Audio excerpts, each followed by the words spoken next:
Good morning, everybody. I'm Elanie Beckett on Change Creator SA for Oh My Soul Yoga Veda, and I hope that you can see me because I have never used this go live function like this on the computer, so let's see how it goes.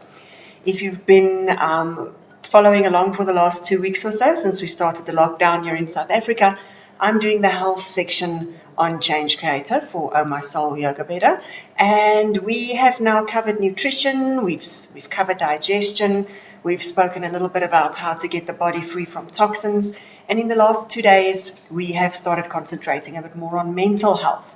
So the program that I'm busy with you at the moment is a sort of a 21-day decluttering exercise of clearing out your life and your environment, and in so doing also freeing up space in your mind so that you're not preoccupied with things that have to be done around your house, seeing as we're all in our houses. Freeing up space that is now that used to be taken up by this needs to be cleaned, or that needs to be washed, or this needs to be taken away or put away, or the kids are going to break this precious thing. And we just found that there's so many things in our lives that take up space unnecessarily. So the first thing that we've done is on day one, we made a decision whether or not this is something that we want to do, is freeing up some space in our minds.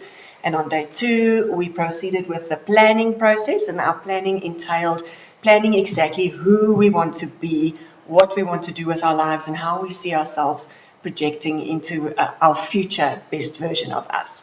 So today we're going to start with the actual work, the fun part. Now I am basing this on a concept created by the Minimalists. You might have heard of them. If you're interested in seeing the whole 21-day program in advance, visit www.theminimalists.com. That's what I'm basing these 21 days on, with my own little bit of a spin, but you'll get an idea of what we're going to do. So for today, we are starting to really dive into the actual process.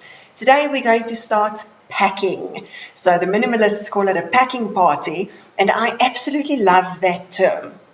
Now, through our own journey, for which I've shared with you in the first video on that day one, Stan and I accidentally went through this process of a packing party because we didn't have a whole lot of time to do our packing. I mentioned to you that we literally had 2 weeks to make the decision of whether we're going to move to India, find somewhere to stay, get our documents in order, get packed, get everything sold or given away or packed away, and what we couldn't fit in our car's boot didn't go along. It was as simple as that. So a much easier and much more stress-free way of doing this is if you control the process through your own timeline. And you might have experienced this if you've moved house, that sometimes we pack things in boxes, and 2 months, 3 months down the line, there's always that one corner that still has 2 or 3 boxes lying in that corner, and we've forgotten what's in the boxes, but we know we have to unpack them. It's taking up our space, and eventually we unpack them, and just as Murphy's Law has it, chances are 3 months later, a year later, we move again and we pack the same crap in the same boxes, and it lies around for another couple of months. So how we do a packing party is get some friends over, have some fun with it, and literally pack everything in your house up as if you're going to move. If there's stuff that you come across that you would not take with you if you were moving house, toss it straight away or put it in a pile or somewhere that you know you're going to donate it or give it away. That's perfectly fine. But everything that you would have moved to a new house, put it in a box or put it somewhere that you can easily find it if you need it, but get it out of your space. Things that are big and that you know you're probably going to use, or that you might not use, but if it's too big to go in a box, cover it with a sheet or a blanket or with something so that it's out of sight. And because how the process is going to work is every time you need something, you take it out. If you need to brush your teeth, take out your toothbrush. If you need to write something, find a pen and a piece of paper and take that out of the box. If you need to cook something, take out the pots and pans that you're going to use for that meal only. And once you've taken it out of a box, perfectly fine to put it in a cupboard. You need to clean something, take out your cleaning chemicals. You want to wear something, take out the outfit that you have in your mind, because before we get dressed, most of us have sort of an idea of what we want to look like for the day, right? We don't just page through our clothes, or sometimes we do because we've got so much, but go into your box and choose an outfit that you want to wear, and then that can go into your wash. If you use the washing machine, then you can uncover your washing machine. So that's the process. It's a little bit of work. That's why the minimalists recommend turning it into a party. Get some friends over, get your family involved, and have fun with it. Kids' toys. I've got a rule in my house. Nobody has more than 7 toys at any given time. And it wasn't always like that. It came from having to move house twice in 1 year. And I just realized that the toys were taking up as much space as our suitcases with essentials. So from there on, we instigated a rule that each child was allowed to keep 10 toys, was my first exercise. Everything else had to go. In fact, the ones that I saw they struggled with, 5 to 10, I kept in my cupboard so that they couldn't access it. And I swapped it out from time to time, but I've even let go of that exercise. And from there on, because this is something we started doing about 5 years ago, every time they want a new toy, or it's Christmas or a birthday, for each new toy that they get, they have to release an old one. They have to donate it. They have to take it somewhere or give it to someone who's got a child who's less fortunate. So that's our rule. I'm pretty sure my kids don't have more than 10 toys each at the moment. Oh, I've got a little something in my throat. So that's the exercise for today. If you need it, take it out of the box, use it, pack it in the drawer. And you'll see by the end of the month, you're probably going to be left with a room full of boxes, and you're going to start forgetting what's in it. Another thing that we did about 3 years ago, we had a dream that we wanted to move down to the coast. Now that was very far from where we were living. We were living in the city, about 800 kilometers from where we wanted to live, and it would have been a massive, major move. Relocating to a new province, relocating into a new house, with huge expenses, because the more stuff you move, the more you pay, right, for the moving truck. So what we did, and because this is part of our little, thank you, oh, yay. And this is part of our little process is, starting to create things. You'll have seen this on Change Creator. Creating this morning's talk was about creating things in your mind, and through that it manifests into creation and into reality. I will let Stanley continue with that talk because it's extremely valuable and extremely relevant.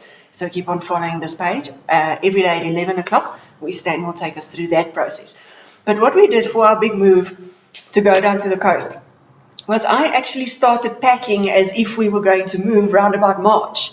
And my friends thought I was psychotic, and I must have probably looked a little bit crazy as well. But I started packing things in boxes. But what did I pack? We didn't have plans to move. We didn't have anywhere to stay. Nothing was cast in stone. It was a dream that I started creating into reality by packing as if I was moving.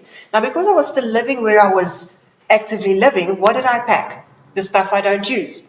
I packed the books. I packed extra linen. I packed little thises and thatses that came out of the drawers that I didn't really need, because the stuff I was living with and needing had to stay in the drawers, right? I can't pack the stuff that I'm going to need tonight in a box. So I packed the stuff that I wasn't using.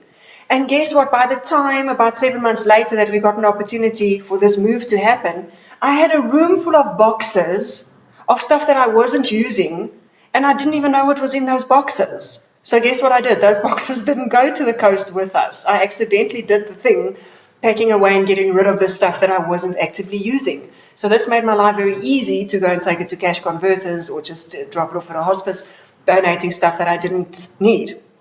And I packed up the stuff that I thought I did need and that I was actively using. And by the time we got to the coast, guess what? Unpacked. 3 months, 4 months later, there were still boxes in my house unpacked. I'd ended up packing stuff that I didn't need anyway as well. And because the move was so overwhelming, I just didn't feel like unpacking everything. So when we moved house again, I did exactly what I'm suggesting to you guys to do now. I packed everything up, and when we knew we had to move, I started taking things out that I needed. And in the end, I moved into a house that was roughly the same size as my previous house. And with the stuff that I took along, which was now the stuff that I'd ended up using and then just repacking to move, tossing those other boxes, my house echoed. It was horrible. I lived in a house for a couple of months that we could hardly hear each other speak because it echoed, because we didn't have stuff filling up the house. And I've shown you in a previous video where we stay now. We live in a little 2-bedroom apartment, and we have absolutely everything that we need. I've still got a little bit of that thing in my mind when cleaning day comes, because with lockdown we're obviously not having any help in the house. But once or twice a week, we set aside a day, Monday and Thursday. This is the day for cleaning the house. And I've still got this resistance thinking, oh, this is going to be the biggest job. This is going to take the whole day. But guess what? It takes about half an hour if we all work together, me and Stan and the two kids. Half an hour and the house sparkles. Why? Because we don't have a lot of stuff. We don't have a massive place. One sweeps, one washes the floor, one does the countertops, everybody does their own room, and we quickly climb into the lounge together. And I don't think it's half an hour, it's 20 minutes, and this place sparkles. So how much more time do I have now to spend on things that really matter? Now instead of spending 4 hours like I did in my massive beach house, where it took 2 hours just to get the floor swept and washed. How ridiculous is that? So I really want to invite you guys. Take this time and the freedom that we have now to be in our houses with no other pressing responsibilities and have some fun. You won't be able to have your friends over, but you've got the people that you love, and make everybody take care of their own responsibilities. Choose the things that they value and put them in specific boxes for easy access, and then just sort the things that you know you don't use regularly, sort them into other boxes. And as you need a thing, take it out, use it, and put it away in its place. And then by the end of this lockdown, we don't know how long it's going to be, whether it's going to be 21 days or another 2 months, we just don't know. But make a deal with yourself that whatever is still in a box by the end of this lockdown, donate. Sell it, donate it, toss it. And that's, you're going to just see you're going to be so much more free by the end of this exercise.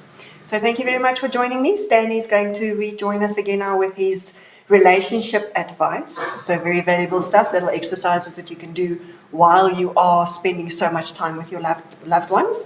And then I will see you either tonight while we're cooking again, or alternatively tomorrow morning for the yoga on Oh My Soul Yoga Veda. Thank you for joining me.